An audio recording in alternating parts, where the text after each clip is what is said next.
Most people shape their perception of reality based on what everybody else is saying. And that's why propaganda can be used to crush those unaware. And it's also why science is dangerous, because when the word science is used, everybody takes it as if they personally seen science through a microscope, or that they were on the executive board writing the peer reviews and personally did the research themselves. Newsflash, you didn't.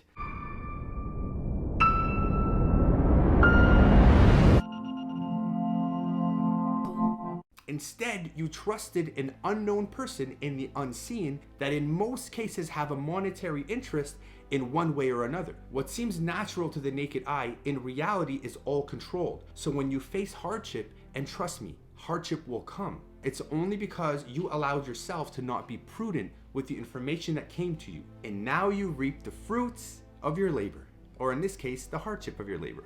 Verifying things that come our way is an act that only a prudent person can have. God himself made it so that prudence or taqwa is tied to all things that are good. لِلْمُتَّقِينَ جَنَّتَيْن لِلْمُتَّقِينَ رَحْمَتَيْن.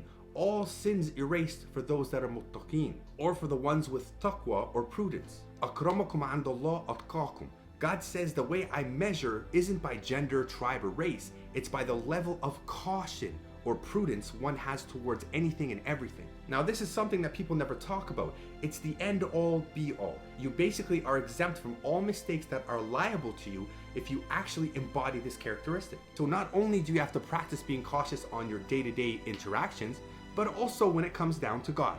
Al-Muttaqina. God here is telling people to practice taqwa or prudence. In this book there is no doubt. I will guide the muttaqeen. Because you can't be guided without having caution when you're reading things. Meaning don't be duped into following blindly what people say. Instead, use prudence and intellect to clarify if what you are following is true or not. Our main issue today is the lack of prudence by accepting information that is not vetted out to be considered factual. And a lot of people are taking in this information as if it's actual knowledge, but in reality, getting your information off of Google or any source that is not verified is not knowledge, it's information. And most information is misinformation. But once you fact check it, it becomes knowledge. And if that's the case, then all things that are information based are either knowledge because you fact checked and found out that it was true, or misinformation. To identify the difference, one must have a prerequisite characteristic, which we tend to have at a younger age, but starts to die out when we become more independent and ego-driven. It's the ability to say, I don't know. 90% of the time, I have no idea what the fuck I'm talking about. The next time you hear a rumor about your partner, your friend, or your family member, or the next time you go to school and get stuffed like a chicken with information, the next time you watch a video like the one you're watching right now, make sure that you take your time to fact check.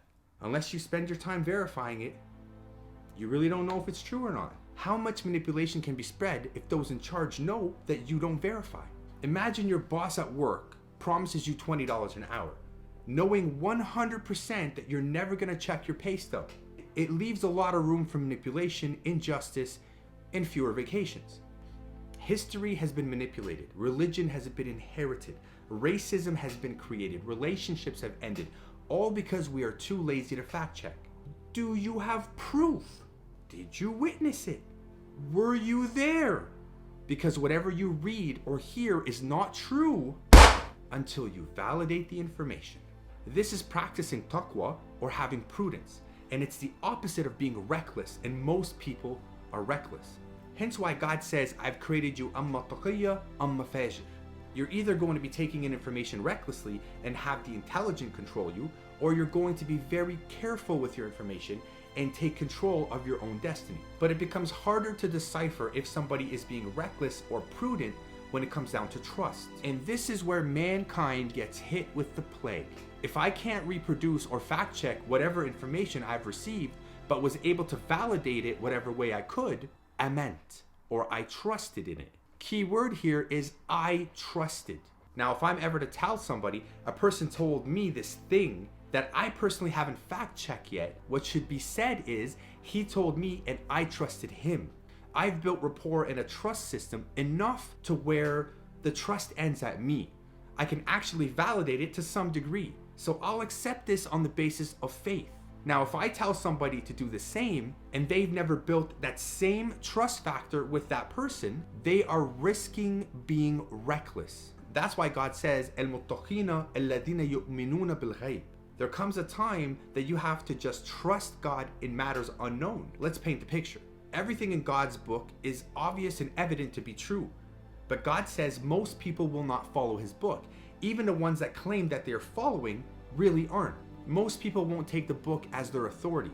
So God now follows that up with something unseen. When you die, I bring you back to life. You can't fact check that. This is where you gotta trust God in the unseen. So trusting in the unseen should only be on an individual base after the trust is built. I can't convey that trust to anybody else because God says make sure yu'minu bi. It's in him they trust, not in you. And you should never take on the responsibility of speaking or acting God's role unless you are delivering the original message from God unaltered. That's why in Islam today, we got Muslims claiming that the hadiths or the sayings of the Prophet, which were gathered hundreds of years after the Prophet's death, formulate the basis or the pillars of the faith. God never said that, and man never verified. So they have fallen into the dark hole of inheritance due to the lack of verification and recklessness. And that's why Christians believe in the Trinity. But the Trinity was introduced into the Bible hundreds of years after Christ. But you wouldn't know that because you have accepted something with zero efforts, no verification, and also being reckless. I know everybody's looking for the quick way of making things happen because we live in a quick world, but nothing worth having comes free. The more effort you put in, the higher you elevate. So having taqwa or being prudent with the information that we have is of the utmost importance, especially when it comes down to one's faith that we personally have not verified authentically. And this is why 1% of the world own 98% of the world's wealth. They control everything because of the majority of people follow blindly and don't question anything. And this also has a lot to do with what's happening in the world today. Nobody verifies. So we have blatantly allowed ourselves to be completely reckless to the point that our conversations are based on misinformation and not knowledge. God has made it very clear that those that make things prohibited that God has made lawful are in trouble. But then you ask an educated man of God, what can you eat from the ocean? And they tell you, you can eat everything except for the bottom feeders, the crabs, the lobsters, and all things with scales. But when you turn to God's book, it says something completely different. And this is why it's important to not follow blindly, because you can easily be deceived into these new rules and new laws that we think are godly, but they're really man-made laws. So in other words, what we're doing is we're taking God's role and speaking on his behalf, then claiming it's his words.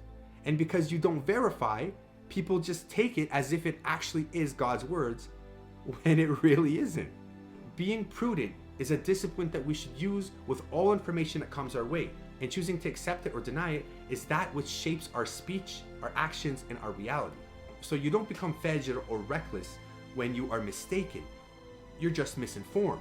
You start becoming reckless when you have the ability to verify, but you just don't. So something as small as you hearing gossip about somebody, you become reckless if you say it to another person as if it's real without fact checking it first. Taqwa is just the practice of identifying information versus knowledge. And always remember, to become wise, you must seek knowledge, because only knowledge can produce wisdom. And that's all I got. If you liked the video, give it a thumbs up. Share the damn video. And if you didn't,